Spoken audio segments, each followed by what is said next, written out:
Okay,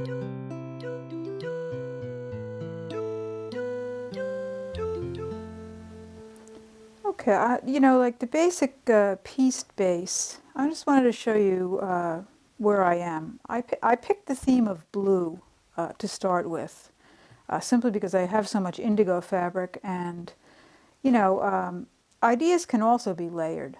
So you could start with something like a color and then move into something that's more specific later. Today I just pieced 9 2-inch squares together using the paperless piecing method. And I did a little what-ifing just in terms of what if I use 2 strands of floss and make the stitches show, simply to celebrate the seam a little bit.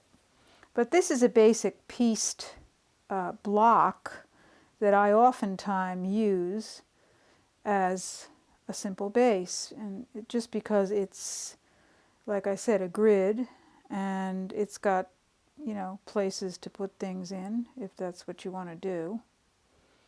I mean, I'm not planning anything here. I just like the orderly arrangement that it gives you. And further than that, it could also be, you can play with the placement so easily because of the grid that's created. Actually, we could even put 2 of these together and probably make a face out of that somehow, right?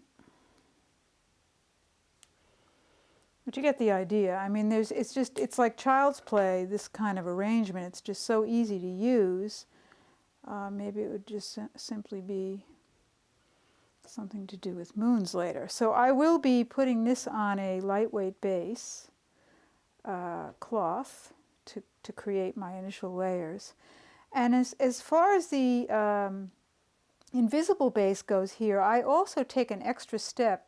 Again, these are things that I like to do, is to go back in and sew these seams down so that I do actually that invisible base on both sides of the seam on all my piecing, because it just makes the whole thing lie flat and gives it a nice feel. And then I'll probably go in and baste this down to the harem cloth before I begin. And you might notice too here, I've left a lot around here because it's very easy to grow your piece outward and at least have the option to do that.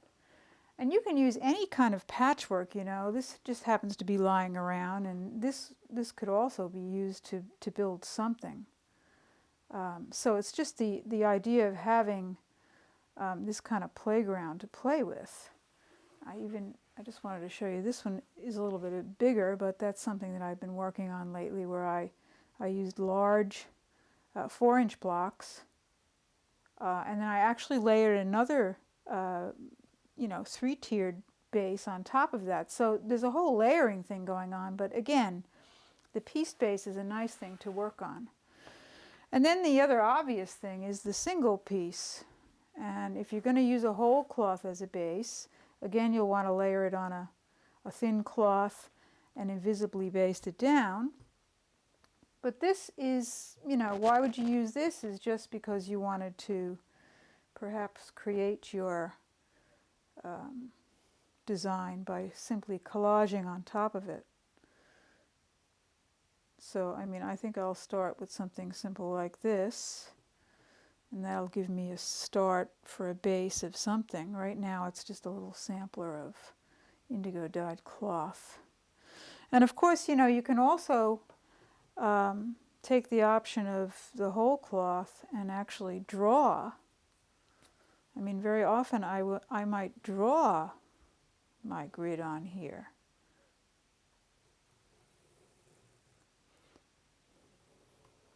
This may seem a little brazen, but just to give myself placement for things, and I can stitch over that grid in many different ways.